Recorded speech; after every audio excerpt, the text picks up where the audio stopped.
Hey everybody, it's Dr. Noah.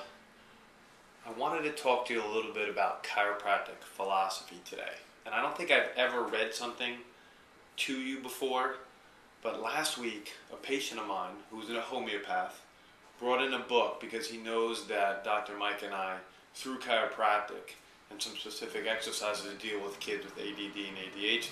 So he wanted to share with me a book that talks a little bit about a homeopathic remedy called stramonium that apparently has great effect on kids with autism and ADD and ADHD.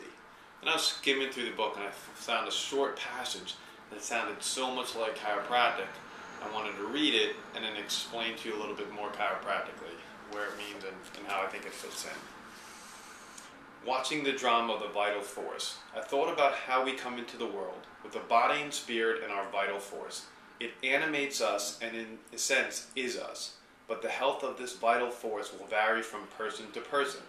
From the moment of our conception, it is affected by various genetic as well as environmental factors. Then along comes a stress that the person is susceptible to, and the vital force is overwhelmed and knocked out of balance, and that's how disease begins. I can't help and read that and think of a lot of things. Number one, Chiropractic Philosophy 101 states that there's a universal intelligence that is in everything and animates everything. It's a constructive and a destructive force. If you ask me, it's kind of like God, overall God, or Buddha, or some overriding massive force that animates, keeps us all alive, keeps everything in motion. Second principle of Chiropractic 101 is that there's an innate intelligence. And this innate intelligence is a small part of the universal intelligence that's constructive, that's inside all of us. And this innate intelligence is what keeps us alive, keeps us functioning, keeps us being human, keeps us being vibrant and having this vivacious life that we all should have. And that's exactly what that book said. So remember, universal intelligence is an overriding constructive and destructive force. And the innate intelligence is a small piece of that universal intelligence that's within inside all of us. Universal intelligence, very similar to a godlike presence, to whatever you believe in. And innate intelligence, in my mind, is very much like a Jesus Christ figure.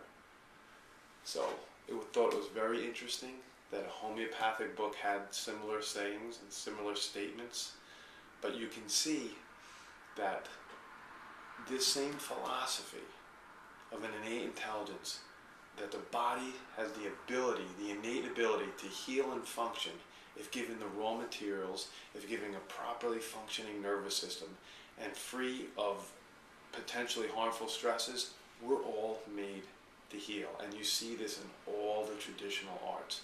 In fact, it's being lost, or it is lost in medicine today. And that's why I believe that medicine today is failing, because it is mechanistic, not vitalistic. And that's what chiropractic is. And we need to reclaim that as chiropractors, and so do all the other healing arts too. I think the last statement they talked about in here was stress, and stress leading to disease or dis-ease. And that's the way it is. There is, in fact, people, two types of stress. Potentially bad stress, and then there's eustress. Eustress is constructive stress that helps our bodies grow stronger. But the other type of stress is what breaks us down, causes us to decrease our energy, and causes us ultimately to get sick. And stress is what causes the subluxation, or the subluxation complex, what we as chiropractors remove. So when you come into my office, and if you don't hear me say the term subluxation or adjustment, which is highly unlikely, but you may not, when you come in and you lay on that table and I check your spine, I'm looking for the subluxations in your spine to remove them, to allow that vital force, so that innate intelligence to flow above, down, or inside out, or from your brain to the rest of your body, so you can function at a higher level. I hope you guys have enjoyed Chiropractic Philosophy 101, and I'm looking forward to speaking to you guys next week. Bye.